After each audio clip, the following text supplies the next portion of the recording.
نحمدہ و نصلی علی رسولہ الکریم اعوذ باللہ من الشیطان الرجیم بسم اللہ الرحمن الرحیم ان ھذا القرآن یہدی للتی ہی اقوم ویبشر المؤمنین الذین یعملون الصالحات ان لہم اجرا کبیرا۔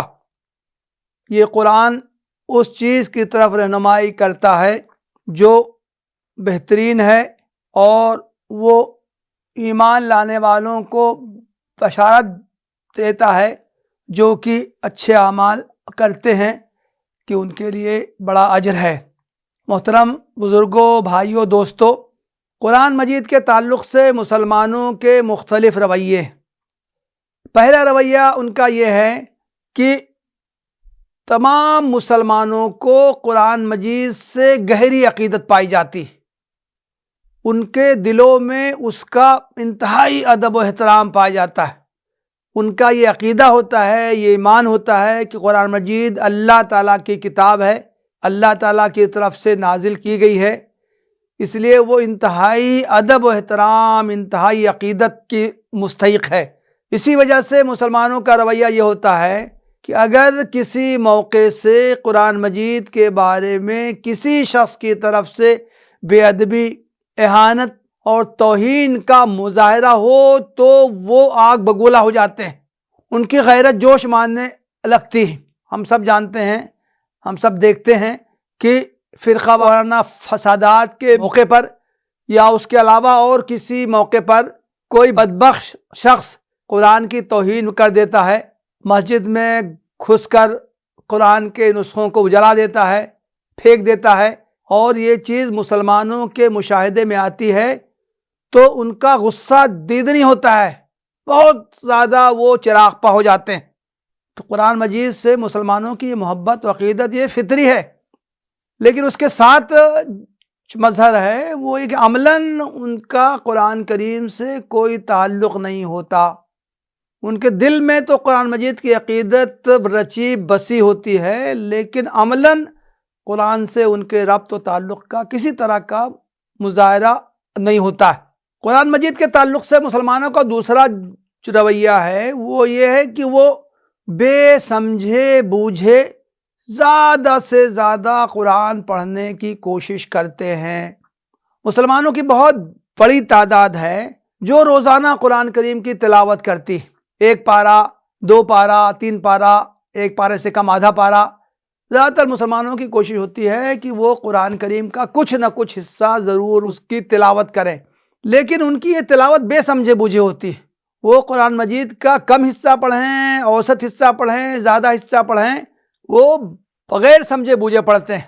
چاہے جتنا حصہ وہ پڑھ جائیں، لیکن انہیں خبر نہیں ہوتی ہے کہ جو کچھ انہوں نے پڑھا ہے اس کا کیا مطلب ہے، اس پڑھے گئے حصے میں کیا باتیں کہی گئی ہیں، کن کاموں سے روکا گیا ہے، کن کاموں کا حکم دیا گیا ہے۔ اس سے ان کو کوئی مطلب نہیں ہوتا، کوئی غرض نہیں ہوتی، وہ صرف قرآن کے الفاظ کو اپنی زبان سے دہرا دینے پر اکتفا کرتے ہیں۔ کتنی عجیب بات ہے، دنیا کی کوئی کتاب ایسی نہیں ہے جو بغیر سمجھے بوجھے پڑھی جاتی ہو، لیکن قرآن یہ واحد کتاب ہے دنیا کی جس کو سب سے زیادہ پڑھا جاتا ہے، لیکن بغیر سمجھے بوجھے پڑھا جاتا ہے۔ مسلمانوں کا تیسرا رویہ قرآن کے بارے میں یہ ہے کہ ان میں سے کچھ لوگ ہیں جو قرآن کو سمجھتے بھی ہیں، قرآن کو سمجھ کر پڑھتے ہیں، لیکن افسوس کہ یہ مسلمان بھی قرآن کی تعلیمات پر عمل کرنے کی کوشش نہیں کرتے۔ قرآن نے جو باتیں بتائی ہیں، جن چیزوں کی نشاندہی کی ہے، جن چیزوں پر عمل کرنے کا حکم دیا ہے، جن چیزوں سے روکا ہے، ان کی زندگیوں پر اس کے اثرات نظر نہیں آتے۔ ان کے اندر یہ جذبہ نہیں پایا جاتا ہے کہ قرآن نے کن کاموں سے روکا ہے اس سے رک جائیں، اور قرآن نے کن کاموں کا حکم دیا ہے اس پر وہ عمل کرنے لگیں۔ محترم بھائیوں، قرآن کا موضوع انسان ہے۔ قرآن میں انسانوں کو زندگی گزارنے کا طریقہ بیان کیا گیا ہے۔ قرآن اللہ تعالیٰ کی کتاب ہے، ایک کتاب ہدایت ہے، یہ ایک گائیڈ بک ہے جو اللہ تعالیٰ کی طرف سے انسانوں کے پاس بھیجی گئی ہے۔ اس میں ان کی زندگی گزارنے کا طریقہ بیان کیا گیا ہے اور ایک ایک معاملے کی رہنمائی کی گئی ہے۔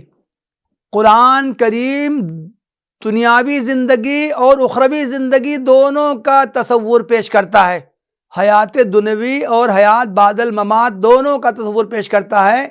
قرآن میں واضح طور سے یہ بیان کیا گیا ہے کہ اس دنیا میں انسانوں کو کس طرح زندگی گزارنی چاہیے، دونوں طرح کے رویوں کا تذکرہ کیا گیا ہے۔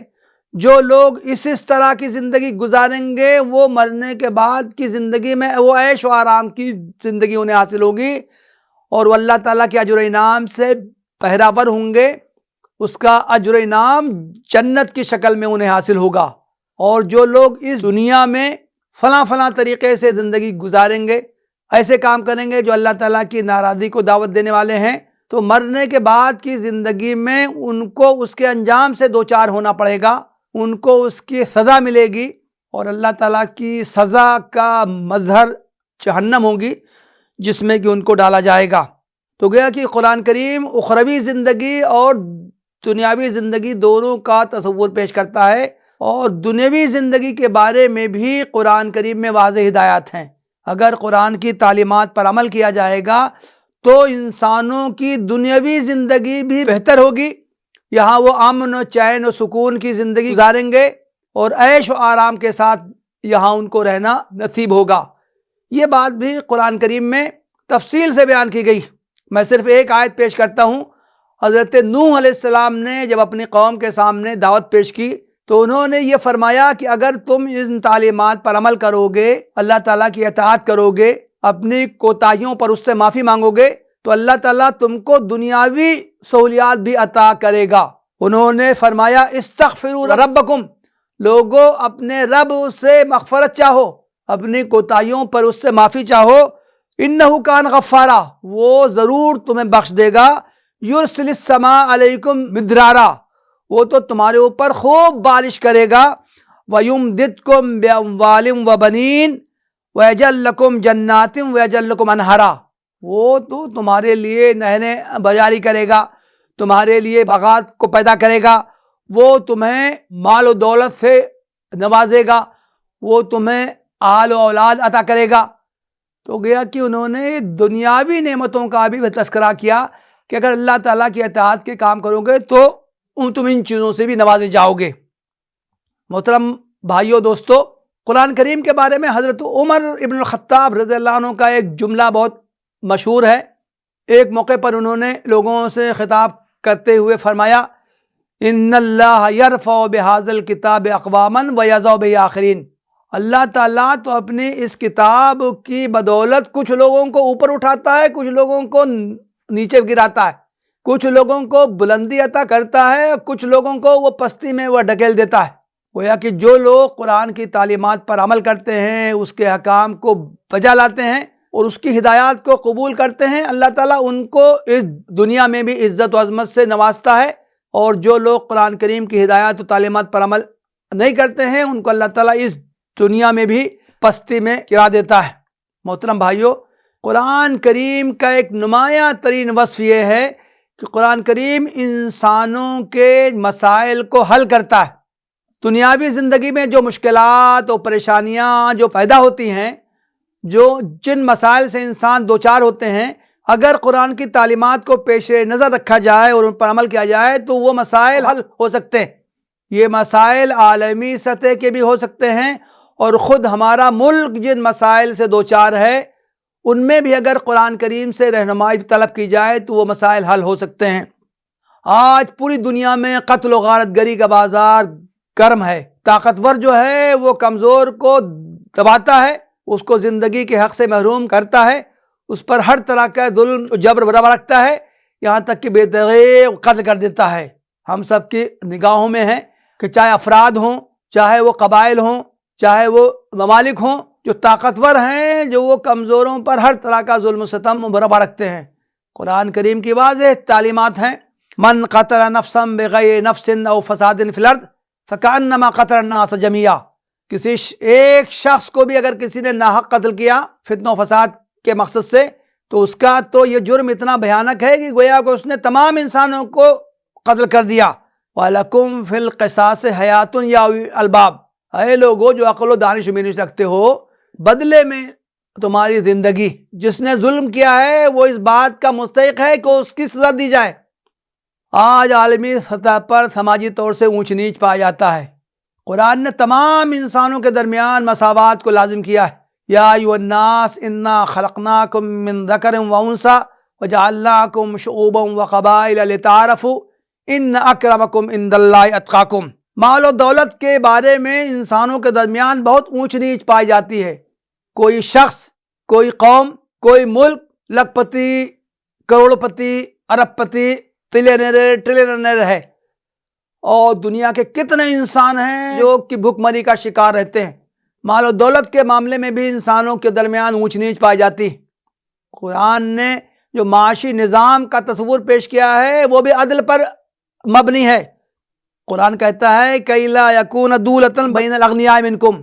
قرآن نے تو مال کی تقسیم کا تصور پیش کیا ہے کہ تاکہ مال گردش میں رہے، کچھ لوگوں کے ہاتھوں سے دوسرے لوگوں کے ہاتھوں میں پہنچے، تاکہ ایسا نہ ہو کہ مالدار اور مالدار ہوتا رہے، غریب اور غریب ہوتا رہے.